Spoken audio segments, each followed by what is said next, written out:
আসসালামু আলাইকুম কাঁচা বাচ্চারা, আশা করি ভালো আছো, সুস্থ আছো। আমি এই ভিডিওটাতে তোমাদেরকে স্বপ্ন নিয়ে কথা বলবো। স্বপ্ন নিয়ে অনেক বিখ্যাত বিখ্যাত উক্তি আছে। আমি personally sir APJ Abul Kalam এটা খুব পছন্দ করি। স্বপ্ন সেটা না যেটা তুমি ঘুমিয়ে দেখো, স্বপ্ন সেটা যেটা তোমাকে ঘুমাতে দেয় না। তবে আমি কথা বলবো স্বপ্নের সাইজ নিয়ে, স্বপ্ন কত বড় হওয়া উচিত। আর এটা নিয়ে কথা বলতে তোমাদেরকে হালকা আমি আমার লাইফের একটা স্টোরি শেয়ার করব। আমার নাম ঠিকানা দিয়ে বলি তাহলে সুবিধা হবে। আমি শাওন রেজা বলছিলাম, তোমাদের শাওন ভাইয়া। পড়াশোনা করেছি নটরডেম কলেজ থেকে, then Dhaka university genetic engineering and biotechnology department থেকে। তো দেখো, আমি যখন আমার কলেজের নামটা বললাম তোমরা অনেকেই কিন্তু চিনতে পেরেছো, আমার ভার্সিটির নাম বললেও চিনতে পারছো। কিন্তু আমি আমার স্কুলের নাম বললে তোমরা ম্যাক্সিমাম অলমোস্ট সবাই কেউ চিনতে পারবো না। আমার স্কুল ছিল বাগেরহাট জেলার মোল্লাহাট থানার। আমার স্কুলের নাম কচুরিবাজার HSMM হাই স্কুল। যদি ওই এলাকার কেউ না হও তাহলে চেনার কথা না। এবং আমি এমন একজন স্টুডেন্ট ছিলাম যে এসএসসি পরীক্ষার পরে ঢাকা আসছে, এর আগে কোনোদিন ঢাকায় বেড়াতেও আসে নাই। মানে আমি এসএসসি পরীক্ষার 2 দিন পরে ঢাকায় আসছি, ওই জীবনে প্রথমবার ঢাকায় আসছি থাকার জন্য, এবং তখন থেকে ঢাকায় আছি, এখন মাঝে মধ্যে ওখানে বেড়াতে যাই। এরকম একটা সিচুয়েশন থেকে আমি আসছি। তো এবার আমার স্টোরিটা বলি। আমি যখন 9-এ উঠলাম তখন আব্বু আমাকে একটা টেস্ট পেপার কিনে দিল। আমি ওখান থেকে প্র্যাকটিস করতাম, বিভিন্ন প্রিভিয়াস ইয়ারে আসা প্রশ্ন, বিভিন্ন স্কুলের টেস্ট পরীক্ষায় আসা প্রশ্ন, এগুলো আমি সলভ করতাম। তো ওই টেস্ট পেপারসে তো বিভিন্ন স্কুলের নাম থাকতো। আমার দেখে মনে হইতো যে এইসব স্কুলে যারা পড়ে তারা বোধহয় অনেক মেধাবী, বা এইসব স্কুলে বোধহয় এরকম ডিজিটাল বোর্ড থাকবে, স্টুডেন্টদের কাছে কম্পিউটার থাকবে, তারপরে বোধহয় পড়ানো হয়, বা এইসব স্কুলের স্যাররা বোধহয় অনেক সুন্দর করে পড়ান। মানে মাঝে মধ্যে এমন হইতো আমার কিছু প্রশ্ন থাকতো ক্লাসরুমে, আমি সেগুলোর প্রপার আনসার পেতাম না। আমি অনেক পড়ুয়া ছিলাম, যেহেতু আনসার পেতাম না আমার কাছে একটু খারাপ লাগতো যে আমি যদি এইসব স্কুলে পড়তাম, নামি দামি স্কুলে, তাহলে হয়তো আনসারটা পেতাম। এটা আমার মনে হইতো, তখন তো আমি খুবই বাচ্চা ছিলাম। এবং এটাও মাঝে মধ্যে মনে হইতো যে স্কুল যেহেতু এত নামি দামি না, তাহলে আমি এমন একটা কলেজে পড়বো যে কলেজের নাম টেস্ট পেপারসে থাকে। মানে চিন্তা করে কিভাবে চিন্তা করতাম তখন। বা সেখানে আমি সারা দেশের অনেক মেধাবীদের সাথে ক্লাসরুম শেয়ার করবো, তাদের সাথে কমপ্লিট করবো। এই চিন্তা করাটা বা এই স্বপ্ন দেখাটা কিন্তু আমার জন্য সহজ ছিল না ভাইয়া।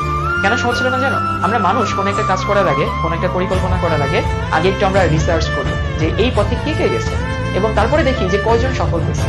যদি দেখি যে একজন সফল হয়েছে, চিন্তা করি, যদি দেখি অনেকে সফল হয়েছে তাহলে আমরা সেটা করার সাহস দেখাই। আর যদি দেখি যে সেই পথে অনেকে চেষ্টা করছিল কিন্তু কারোরই হয় নাই, মোস্ট অফ দ্য টাইমে আমরা সেখানে হাল ছেড়ে দিই, আমরা ওদিকে আগাই না। এইখানে আমাদের সব থেকে বড় সমস্যা, নতুনত্বকে আমরা অনেক ভয় পাই। নতুন কিছু পরিকল্পনা করতে, সিদ্ধান্ত নিতে আমাদের খুবই নার্ভাস লাগে। তো আমার জন্য ওরকম একটা পরিস্থিতি ছিল যে আমি ওখান থেকে ঢাকায় আসবো, নটরডেম কলেজে পড়বো। আমার তো এরকম কোনো এক্সাম্পল নাই। সায়েন্স থেকে আমার কলেজ থেকে অনেকে ট্রাই করছে কিন্তু কেউই আমাকে চান্স পায়নি। ইভেন আমার বন্ধুরা মোটামুটি এরকম ঠিক হয়ে গেছিল, ওরা এসএসসি পরীক্ষার পরে খুলনায় পড়াশোনা করবে। আমার আত্মীয় স্বজন অনেকে বলছিল যে এত আগে থেকে ঢাকায় কেন পাঠাতে হবে, খুলনায় পড়ুক, একটু বড় হোক, ঢাকায় গেলে তো বকে যাবে, কই না কই থাকবে, কি খাবে, আবার নটরডেমে পড়ে কি এমন হবে, চান্স পাবে কি পাবে না তার কোনো ঠিক ঠিকানা নাই। নটরডেম কলেজে গল্প এই জন্য বলছি কারণ আমি পড়ছি, আমি মেইনলি স্বপ্ন নিয়ে কথা বলছি। তো আমার জন্য আসলে সিদ্ধান্তটা সহজ ছিল না। তো আমি যখন ঢাকায় মানে এসএসসি পরীক্ষার পরে ঢাকায় আসলাম, তারপর তো হ্যাঁ আমি নটরডেম কলেজে ভর্তি হয়েছি। তো আমি আসলে তোমাদেরকে এই কথাটা বলতে যাচ্ছি, আমার যে ভিডিওটা দেখছো, এমন হতে পারে তুমি একেবারে বান্দরবনের একটা পাহাড় থেকে আমার ভিডিওটা দেখছো, এমন হতে পারে তুমি পঞ্চগড়ের একটা অজপাড়াগা থেকে তুমি আমার ভিডিওটা দেখছো, বা তুমি ভোলার কোনো একটা দ্বীপ থেকে বা কোনো একটা চর থেকে আমার ভিডিও দেখছো। তো তুমি যেখানেই থাকো, আমার মতো অবস্থা তোমার কিন্তু তোমার না। তুমি আমার থেকে অনেক বেশি ফ্রি, তুমি আমার থেকে অনেক বেশি অ্যাডভান্স। তোমার স্বপ্ন দেখাটা আমার থেকে অনেক সহজ। কেন সহজ? তোমার হাতে যদি একটা স্মার্টফোন থাকে, তোমার হাতে যদি ইন্টারনেট থাকে, তোমার শেখার কিন্তু এখন কোনো লিমিটেশনস নাই, তোমার শেখার কোনো বাউন্ডারি নাই। পুরো জগৎটা এখন তোমার হাতে। স্বপ্নটা এই জন্য তোমাকে পুরো জগৎ জুড়েই দেখতে হবে। আশেপাশে কিছু মানুষ তোমাকে অনেক কথা বলবে, তোমাকে টিচকারি দিবে, তোমাকে চ্যালেঞ্জ করবে, দেখবো নে কতদূর যাও, দেখবো, এরকম কথা মানুষ বলে, আসলেই বলে। ওইসব কথাকে তোমাকে চ্যালেঞ্জ করতে হবে। এবং আমি মনে করি স্বপ্নটা এমন হওয়া উচিত যেন আশেপাশের মানুষ তোমাকে টিটকারি মারে, যে হ্যাঁ দেখবো না কত দূর যাও, এরকম কথা যেন তোমাকে বলে। তারা যেন অবাক হয় তুই এখান থেকে ওইখানে যাও ট্রাই করছিস, এরকম অবাক যেন তাদেরকে করতে পারো। স্বপ্নের হাইটটা অতটুকু হওয়া উচিত।